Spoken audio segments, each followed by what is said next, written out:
ഒരിക്കലും സംഭവിച്ചുകൂടാത്ത ഒരു കാര്യം സംഭവിച്ചതായി ഒരു വാർത്ത വരുന്നുണ്ടല്ലോ. കിഴക്കൻ ജെറുസലേമിലെ UN ദുരിതാശ്വാസ ഏജൻസിയുടെ കെട്ടിടങ്ങൾ ഇസ്രായേൽ തകർത്തു എന്ന വാർത്ത.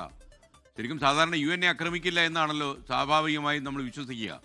അതൊന്നും ഇസ്രായേലിന് പ്രശ്നമല്ലേ? ഇസ്രായേലും അമേരിക്കയും ഇപ്പോൾ കാണിക്കുന്ന ചില കാര്യങ്ങൾ വളരെ ഒരു തരത്തിലും ലോക രാജ്യങ്ങൾക്കൊന്നും അംഗീകരിക്കാൻ പറ്റാത്തതാണ്. ഐക്യരാഷ്ട്രസഭ ഫലത്തിൽ നമ്മുടെ എന്താ പറയുക, ലോക രാജ്യങ്ങളുടെ ഒരു കോമൺ വേദിയാണ്. അപ്പോൾ ഐക്യരാഷ്ട്രസഭയുടെ കെട്ടിടം എന്ന് പറയുന്നത് ലോകത്തിന് അവകാശപ്പെട്ടതാണ്.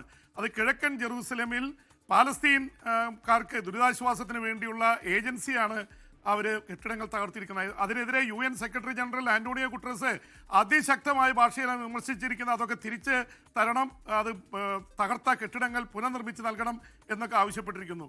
അതിനിടയിൽ കാര്യങ്ങൾ അതീവ രൂക്ഷമായ തരത്തിലേക്ക് പോവുകയാണ്. ഗസയിലെ പീസ് ബോർഡിൽ അംഗമാവില്ലെന്ന് ഫ്രാൻസ് പറഞ്ഞു കഴിഞ്ഞു. അതുപോലെ തന്നെ ഈ തരത്തിൽ പ്രശ്നങ്ങൾ രൂക്ഷമായിക്കൊണ്ടിരിക്കുമ്പോൾ തന്നെ ഇന്ത്യയും ബംഗ്ലാദേശും തമ്മിലുള്ള ബന്ധങ്ങളും കൂടുതൽ വഷളാവുകയാണ്. അത് വളരെ ആശങ്കാജനകമാണ്. ബംഗ്ലാദേശിലെ ഇന്ത്യയുടെ നയതന്ത്ര പ്രതിനിധികളുടെ കുടുംബാംഗങ്ങളോട് സുരക്ഷാ കാരണങ്ങളാൽ അവിടം വിട്ട് വരാനായിട്ട് ഇന്ത്യ ആവശ്യപ്പെട്ടിരിക്കുകയാണ്. അത് വല്ലാത്ത തരത്തിൽ, കാരണം ബംഗ്ലാദേശിൽ ജീവിക്കുന്നത് സുരക്ഷ ഇല്ലാത്ത അവസ്ഥയാണ്. നയതന്ത്ര ബന്ധം വിച്ഛേദിച്ചിട്ടില്ലെന്നുള്ളൂ. വലിയ കഷ്ടമാണ്. കാരണം 1971 ഇന്ത്യയാണ് ബംഗ്ലാദേശിന് സ്വാതന്ത്ര്യം നേടിക്കൊടുത്തത്. അതേ രാജ്യത്തെ ചില ശക്തികൾ ഇന്ത്യക്കെതിരെ നീക്കം നടത്തുന്നു എന്നുള്ളതും അവിടുത്തെ ന്യൂനപക്ഷങ്ങളായിട്ടുള്ള ഹൈന്ദവരെയൊക്കെ ഒരുപാട് പേരെ വധിക്കുന്നു എന്നുള്ളതും വല്ലാത്ത രീതിയിലുള്ള പ്രശ്നങ്ങൾ സൃഷ്ടിച്ചിട്ടുണ്ട്. അതിനിടയിൽ ട്രംപ് പുതിയ ഇതും കൂടി പറഞ്ഞുകൊണ്ട് രംഗത്ത് വന്നിട്ടുണ്ട്.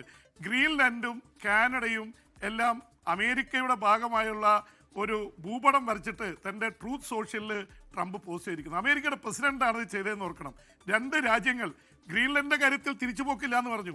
അപ്പോൾ ഫ്രാൻസ് ഇതിനെ എതിർക്കുന്നു പറഞ്ഞപ്പോൾ 200% ഫ്രാൻസിന് നികുതി ചുമത്തുമെന്ന് പറയുന്നത്. അപ്പോൾ ആ തരത്തിൽ കാര്യങ്ങൾ മൊത്തം നമ്മൾ പറയില്ല, നമ്മുടെ നാടൻ ഭാഷയിൽ പറഞ്ഞ കുളമാക്കിക്കൊണ്ടിരിക്കുകയാണ് ട്രംപ്.